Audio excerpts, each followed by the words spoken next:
Supreme court میں فوجی عدالتوں کے کیس کی سماعت جسٹس نعیم اختر افغان نے کہا ایف بی علی کیس کا فیصلہ 1962 کے آئین کے تحت ہوا۔ بات کریں گے راجہ محسن اعجاز سے۔ بتائیے راجہ محسن۔ دیکھیے، وزارت دفاع کے وکیل خواجہ حارث کے جواب الجواب کا سلسلہ جاری ہے۔ کیس کی سماعت اب بھی جو ہے وہ اسے کل تک کے لیے ملتوی کر دیا گیا ہے اور کل بھی خواجہ حارث اپنے جو جواب الجواب ہے وہ جاری رکھیں گے۔ آج ہونے والی سماعت کے موقع پر جسٹس نعیم اختر افغان کی جانب سے یہ ریمارک دیے گئے کہ ایف بی علی کیس کو 1973 کے آئین کے تناظر میں نہیں دیکھا جا سکتا۔ خواجہ حارث کا یہ کہنا تھا کہ ایف بی علی کیس میں دوسری طرف سے جس پیراگراف کو بنیاد بنا کر دلائل دیے جاتے رہے وہ بے اثر ہے۔ اس پر جسٹس جمال مندوخیل نے کہا کہ اس کا مطلب ہے کہ آپ بھی ایف بی علی کیس کو چیلنج کر رہے ہیں۔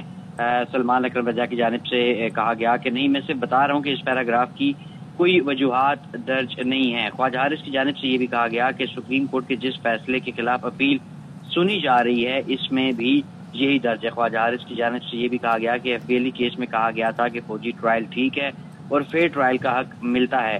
جسٹس جمال مندوخیل نے ریمارک دیے کہ آئین کے آرٹیکل 83 کے تحت جو قوانین ہیں ان میں بنیادی حقوق لاگو نہیں ہوتے۔ اس کے تحت وہ قانون بنیادی حقوق کے تناظر میں کالعدم نہیں قرار دیے جا سکتے۔ 1962 کے آئین میں آرٹیکل 6 جبکہ 1973 کے آئین میں آرٹیکل 8 ہے۔ ایف بی علی کیس میں کہا کہ گیا کہ آرمڈ فورسز کے ممبران پر بنیادی حقوق جو ہے وہ اس میں لاگو نہیں ہوتے۔ جسٹس جمال مندوخیل کا اپنے ریمارکس میں یہ بھی کہنا تھا کہ ایف بی علی کیس کلاس ڈی کی بات کرتا ہے کہ اس کے تحت سویلین کو بنیادی حقوق حاصل ہوں گے، تو پھر ایف بی علی کیس کے تناظر میں کلاس ڈی بے اثر ہوتے ہوئے سویلینز کو فوجی عدالتوں میں بہت شکریہ راجہ محسن۔